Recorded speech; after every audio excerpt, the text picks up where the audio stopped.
सावित्रीबाई फुले के बारे में बताऊं, महाराष्ट्र की धरती पर जिसने जन्म लिया और इस देश के अंदर जब देखा कि देश की महिलाएं, बहनें, माताएं, यहां उनको अधिकार नहीं है, उनका तरह तरह से उत्पीड़न किया जाता है, तो माता सावित्रीबाई फुले ने यह संकल्प लिया कि हम देश की महिलाओं को भी शिक्षित बनाकर शिक्षा समृद्धि के रास्ते पर चलकर इनको आगे बढ़ाने का काम करेंगे। और जब माता सावित्रीबाई फुले देश की नारी शक्ति के लिए, देश की महिलाओं के लिए, जब देश के अंदर एक बड़ा आंदोलन चला कि देश की महिलाओं को एक समान शिक्षा मिलनी चाहिए,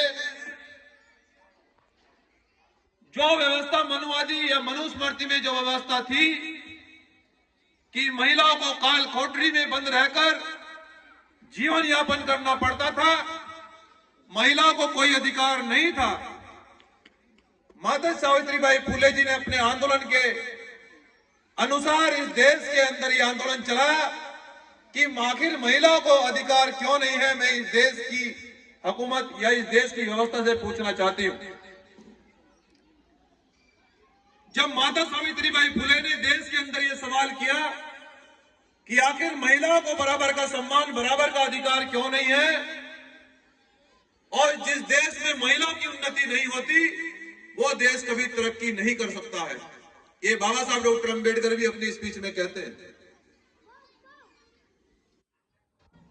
तो माता सावित्रीबाई फुले जी ने यह संकल्प लिया कि सबसे पहले देश की महिलाओं को शिक्षित करने का काम हम इसी प्रदेश से करेंगे। तो जब माता सावित्रीबाई फुले महिलाओं को शिक्षित और पढ़ाने के लिए जाती थी तो बहुत सारे जो मनुवादी व्यवस्था के लोग, जो मनुवादी व्यवस्था में ढले हुए लोग थे, जो ये चाहते थे कि अगर महिलाओं को सम्मान मिलेगा, जिनको ये पता था कि अगर महिलाएं आगे बढ़ेगी तो आने वाले कल में महिलाएं सवाल करेगी, वो समान कुर्सियों पर बैठेगी, जैसे इस मंच पर महिलाएं समान कुर्सियों पर एक लाइन में बैठी है, मनुवादी व्यवस्था में इस तरह से नहीं बैठ पाते थे। तो माता सावित्रीबाई फुले जी का उन मनुवादी लोगों ने और मनुवादी व्यवस्था ने यह विरोध किया कि एक महिलाओं को शिक्षित कर रही है, और माता सावित्रीबाई फुले का पूरा विरोध किया।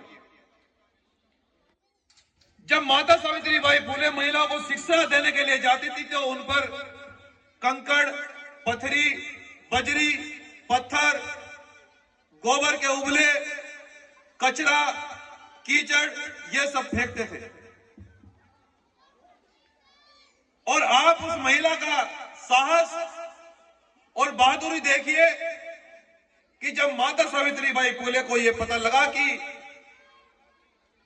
हम जो शिक्षा का रास्ता बना रहे हैं, हम देश की महिलाओं को शिक्षित करने का जो काम कर रहे हैं, उसका बहुत बड़े पैमाने पर विरोध हो रहा है, मनुवादी लोग उसका बहुत बड़े पैमाने पर विरोध कर रहे हैं। लेकिन माता सावित्रीबाई फुले जी को यह पता था कि यह रास्ता बहुत सही है और यह रास्ता बहुत बड़ा है। इस रास्ते को हमें आगे बढ़ाने के लिए बेहद मुसीबतों का, बेहद उलझनों का और विरोध का सामना करना पड़ेगा। तो माता सावित्रीबाई फुले ने यह निर्णय लिया कि जब मैं रास्ते से जाती हूं तो बहुत सारे लोग मेरे ऊपर कंकड़, पत्थरी, कीचड़ फेंकते हैं, तो वो कपड़े मेरे गंदे हो जाते हैं। माता सावित्रीबाई फुले ने यह सोचा कि जो कपड़े गंदे हो जाते हैं तो ये कपड़े पहनकर तो मैं कक्षा में महिलाओं को नहीं पढ़ा पाऊंगी। तो माता सावित्रीबाई फुले ने यह भी संकल्प लिया कि मैं एक जोड़ा, एक ड्रेस में थैले में एक्स्ट्रा लेकर जाया करूंगी कि जो कपड़े ये मनुवादी लोग मेरे गंदे कर देते हैं, मैं कपड़े वहां चेंज कर जब महिलाओं को पढ़ाया करूंगी। ये माता सावित्रीबाई फुले जी ने संकल्प लिया। तो बहनों, माताओं, इस देश के महापुरुषों ने, इस देश के संतों ने देश के अंदर उन्नति का रास्ता चुना है और देश की व्यवस्था को बदलने के लिए जो आंदोलन हुए हैं, कोई भी आंदोलन बिना विरोध के नहीं हुआ है। हमेशा देश की उन्नति के लिए, देश को आगे बढ़ाने के लिए और समाज को आगे बढ़ाने के लिए हमेशा विरोध होता है और होता आया है। इसलिए मैं बहुजन समाज के लोगों आपसे ये कहना चाहता हूं कि आपको आगे बढ़ाने के लिए, आपको पढ़ने के लिए और आगे बढ़ने के लिए आपको भी बेहद मुसीबतों का सामना करना पड़ेगा, अन्यथा आप आगे नहीं बढ़ पाएंगे। मैं ये बात इसलिए कह रहा हूं कि आज वर्तमान में जो बहुजन समाज की स्थिति है वो बेहद निंदनीय है और बहुत दुखद है। ये आप भी जानते हैं और हम भी जानते हैं।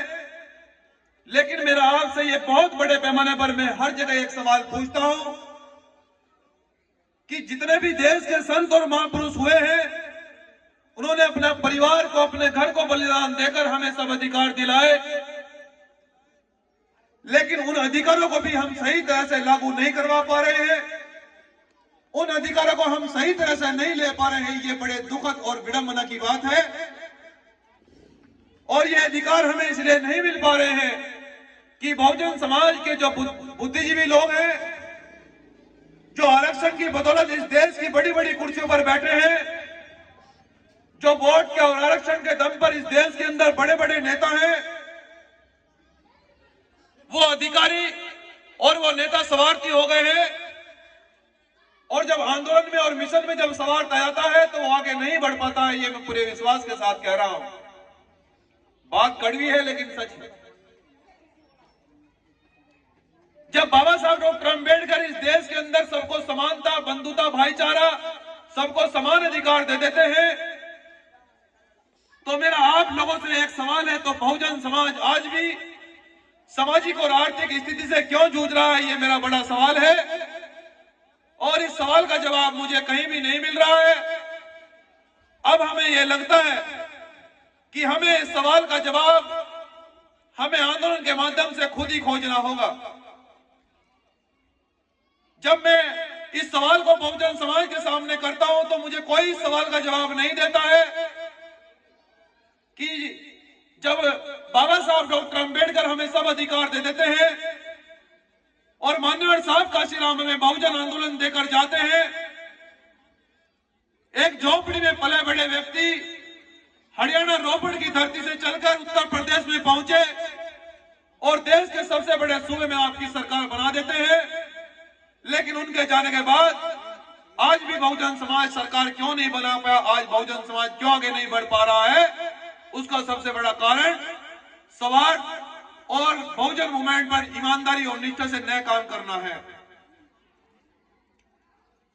और अगर मैं शिक्षा की बात करूं बहुजन समाज के लोगों, शिक्षा का स्तर आज बहुजन समाज में इस प्रकार से गिर गया है कि आज बहुजन समाज के युवाओं को, बच्चों को शिक्षा नहीं मिल पा रही है। उसका सबसे बड़ा कारण यही है कि आरक्षण को बिल्कुल समाप्त कर दिया गया है। क्योंकि हमारे महापुरुषों ने, बाबा साहब डॉक्टर अंबेडकर और मान्यवर साहब काशीराम जी भी ये कहते हैं कि आपको इस देश के अंदर सुबह सुबह 2 घंटी बजती हुई मिलेगी, 1 घंटी मंदिर में बजेगी, 1 घंटी विद्यालय में बजेगी। ये आपको तय करना है कि आपको किधर जाना है, आपकी उन्नति कौन से रास्ते पर चलकर होगी। उसको सबसे बड़ा उदाहरण बाबा साहब डॉक्टर अंबेडकर ये कहते हैं कि बहुजन और मेरे भारत देश के लोगों, अगर मैं बेहद ईमानदारी, निष्ठा और पूरी मेहनत से अगर नहीं पढ़ पाता तो मैं शायद आपके लिए नहीं लड़ पाता और देश का संविधान नहीं लिख पाता। इसलिए बहुजन समाज के लोगों, आपको यह तय करना होगा कि हमारा उद्धार विद्यालय में जाने से होगा या इधर उधर जाने से होगा, यह आपको तय करना होगा।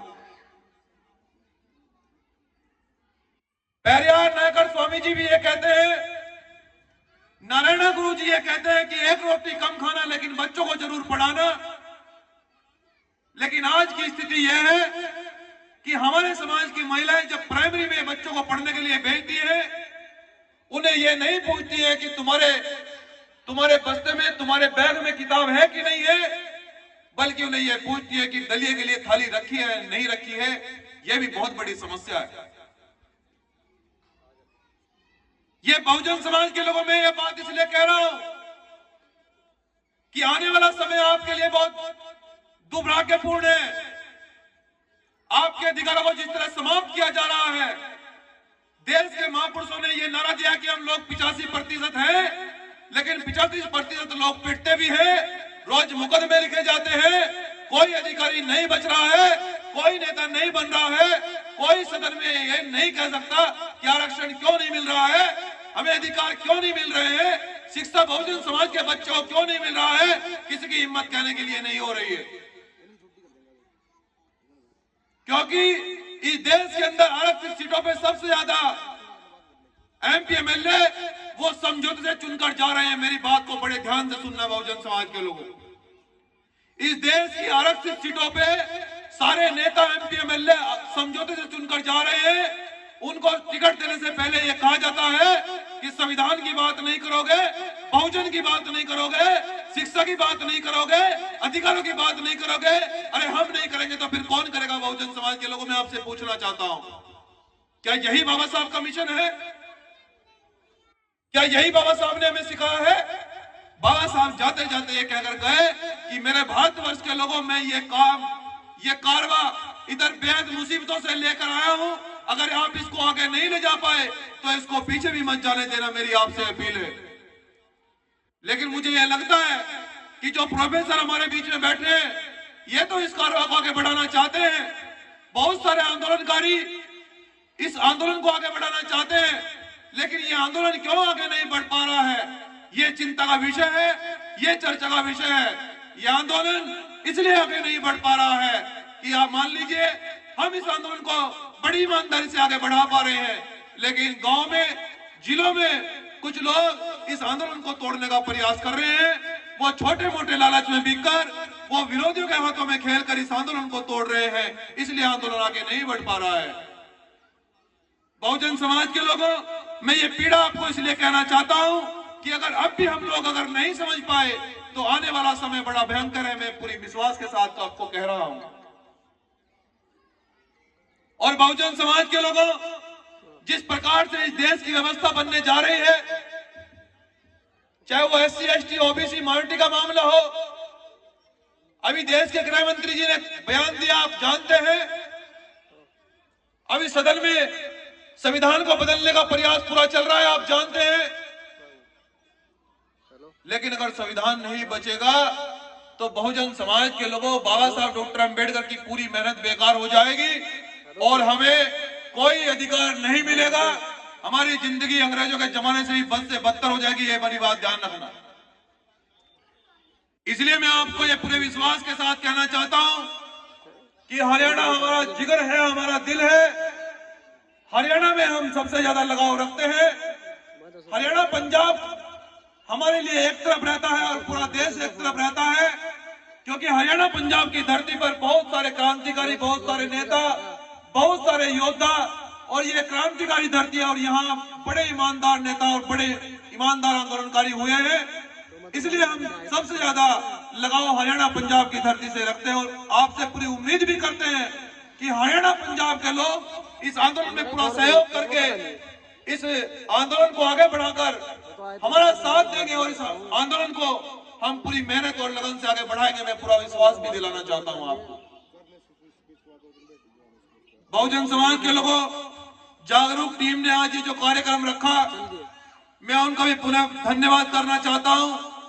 और मैं ये चाहता हूं कि हरियाणा में आरक्षण और जमीन की लड़ाई को, संविधान बचाओ आंदोलन देश के अंदर हम बड़ी मजबूती से चला रहे हैं। और मैं ये चाहता हूं कि जितने भी यहाँ पर युवा अपने भाई की आवाज को सुन रहे हो, हम हरियाणा के प्रत्येक जिले में उस आंदोलन को लेकर जाएंगे। और मैं ये पूरे विश्वास के साथ कहना चाहता हूं कि कभी मंजीत नौटियाल ने कभी आपको पीठ नहीं दिखाई। जब जब आपने पुकारा, मैंने आंदोलन को बड़ी मजबूती से, बड़ी ईमानदारी से सींचा। और मैं तो यह भी विश्वास दिलाता हूं, और मुझे ये लगता है कि जितनी संख्या में यहाँ पर भारी संख्या में महिलाएं बैठी हैं, मुझे यह भी लगता है कि अब इस आंदोलन में हमारी माताएं बहनें भी वो बढ़ चढ़कर हिस्सा लेंगी, वो सबसे आगे इस आंदोलन में रहेंगी कि सबको शिक्षा, सबको समानता। मैं पूरे विश्वास के साथ, ये पूरा विश्वास है कि अब महिला भी इस आंदोलन में आगे आएंगी। चलो देख लियो। बहुजन समाज के लोगों, मैं अपनी बात को अंतिम रूप देते हुए मैं ये कहना चाहता हूं कि आप लोग, अगर ये छोटे छोटे जो बच्चे बैठे हैं, अगर ये नहीं पढ़ पाएंगे, अगर ये आंदोलन में अगर आप इनको नहीं भेजोगे, अगर हम ये सोचेंगे कि भगत सिंह पैदा तो हो लेकिन वो पड़ोसी के घर में हो, उससे क्रांति नहीं आएगी। अगर आप मां ये सोचेंगे आप कि बच्चा आंदोलन में जाकर मर सकता है, बच्चा आंदोलन में जाकर जेल जा सकता है, उसको उम्र कैद हो सकती है, अगर ये सोचेंगे तो कोई घर से नहीं निकलेगा, किसी को तो बलिदान देना पड़ेगा बाबा साहब डॉक्टर अंबेडकर और शहीद भगत सिंह की तरह। तब देश के अंदर क्रांति आएगी, तब देश आगे बढ़ेगा। क्योंकि मैं भी किसी माँ का बेटा हूँ, मैं भी किसी माँ का बेटा हूँ, मुझे भी किसी माँ ने भेजा है और ये कहकर भेजा है कि जा बेटा काम कर समाज के लिए। अगर सम्मान और स्वाभिमान के लिए, देश के सम्मान के लिए, बहुजन समाज के सम्मान के लिए अगर मृत्यु भी हो जाए तो मैं समाज के सामने गर्व से कहूंगी कि मेरा बेटा मामूली मौत नहीं मरा, वो देश और समाज के लिए शहीद हुआ है। जैसे शहीद भगत सिंह की मां सीना छोड़कर कहती है आज भी। जब शहीद आजम भगत सिंह को फांसी हुई तो मां रोने लगी। शहीद भगत सिंह ने कहा कि मां क्यों रो रही हो? मां कह रही कि बेटा जा रहा है, मां न रोए। कि मां नहीं, तेरा बेटा जा नहीं रहा है, शहीद हो रहा है। एक राष्ट्र पुरुष, एक भारत राष्ट्र के लिए तेरा बेटा शहीद हो रहा है और पूरा देश देखेगा है कि आज शहीद भगत सिंह पूरे देश के अंदर शहीद हो रहा है। भारत के सम्मान और स्वाभिमान के लिए बलिदान दिया जा रहा है। आज मुझे उस मां पर, मैं उस मां के चरण छूकर कि मुझे मां गर्व है आप पर कि आपने भगत सिंह बेटे को जन्म दिया, जिसकी वजह से आज हम आजाद भारत में जी रहे हैं। मां हमें ऐसे लाल तैयार करने हैं, हमें ऐसे लाल तैयार करने हैं जो समाज के लिए लड़े, समाज के लिए बलिदान दे। हमें ऐसे लाल तैयार नहीं करने कि जो लोग शराब पीकर ड्रामा करे समाज में, शराब पीकर बवाल करे समाज में, गांव में गाली गप्ताल करे। हमें ऐसे लाल तैयार नहीं करने। कुछ तो हमारे समाज में ऐसी भी महिलाएं, हमारी माताएं बहनें कि लड़का हो जाता है तो बड़ी खुश होती है और लड़की हो जाते रोने लगती है कि यार लड़का नहीं हुआ। मैं ये पूछना चाहता हूं कि अगर लड़की बड़ी होकर बहन कुमारी मायावती जी की जगह अगर मुख्यमंत्री बन जाए तो तब भी रहोगी क्या? तब भी रहोगी? अगर बहन जी की तरह कोई लड़की पैदा होकर मुख्यमंत्री बन जाए या तब भी रहोगी? नहीं रहोगी ना। तो उसका भविष्य के लिए सोचो, उसको इतनी शिक्षा दो, उसको इतना पढ़ाओ कि वो लड़के से ज्यादा लड़की पर गर्व हो कि आज हमारी बेटी ने हमारे देश के अंदर इतना नाम किया है, पूरे देश के अंदर हुकूमत बनाई है और गरीबों के लिए, वंचितों के लिए, मजदूर किसानों के लिए ईमानदारी से काम किया है। अपनी बेटी को इस तरह से पढ़ाओ। और अगर बेटा घर में पैदा हो जाए और वो बड़ा हो जाकर नालायक बन जाए तो क्या करोगे उस बेटे का? क्या करेंगे उस बेटे का? हमें ये भावना बदलनी होगी, हमें ये सोच बदलनी होगी माताओं बहनों। इसलिए मैं कहना चाहता हूं कि यहाँ अगर आप बहुजन समाज में सच में परिवर्तन चाहते हैं, अकेले मंजीत सिंह नौटियाल के बलिदान देने से कुछ नहीं होगा। जो हमारे प्रोफेसर मंच पर बैठे हैं, इनके बलिदान देने से कुछ नहीं होगा। घर घर से बाबा साहब को और संविधान को लेकर निकलना होगा। घर घर से कहना होगा कि मैं एक बेटे को अपने आंदोलन में भेजूंगी, मैं एक बेटे को अपने समाज के नाम पर तैयार करूंगी कि उसका एक काम बस एक ही होगा कि समाज की बात को सुनना, समाज के लिए लड़ना, संविधान की सुरक्षा करना। तब देश के अंदर परिवर्तन आएगा, तब देश के अंदर आपका राज आएगा, तब आपको अधिकार मिलेंगे। घर घर से बाबा साहब डॉक्टर अंबेडकर के जैसे लोग तैयार करने होंगे। अपनी बात को अंतिम रूप देते हुए बहुजन समाज के लोगों, पुणे माता सावित्रीबाई फुले जी की जयंती पर, माता फातिमा शेख जी की जयंती पर मैं पुणे नमन करते हुए और हरियाणा के लोगों से पूरा आश्वस्त और उम्मीद करता हूं और ये भी पूरी भरोसा दिलाता हूं, हमारे प्रोफेसर भी बैठे हैं कि मैं इस आंदोलन को बड़ी मजबूती से चलाऊंगा। आपके सम्मान में कोई कमी नहीं आने दूंगा। मजदूर किसानों के अधिकार के लिए फना हो जाएंगे, कोई सम्मान आपके आंदोलन में, आपके सम्मान में कोई कमी आने देंगे। बहुत बहुत धन्यवाद। जय भीम, जय भारत, जय हरियाणा, जय संविधान।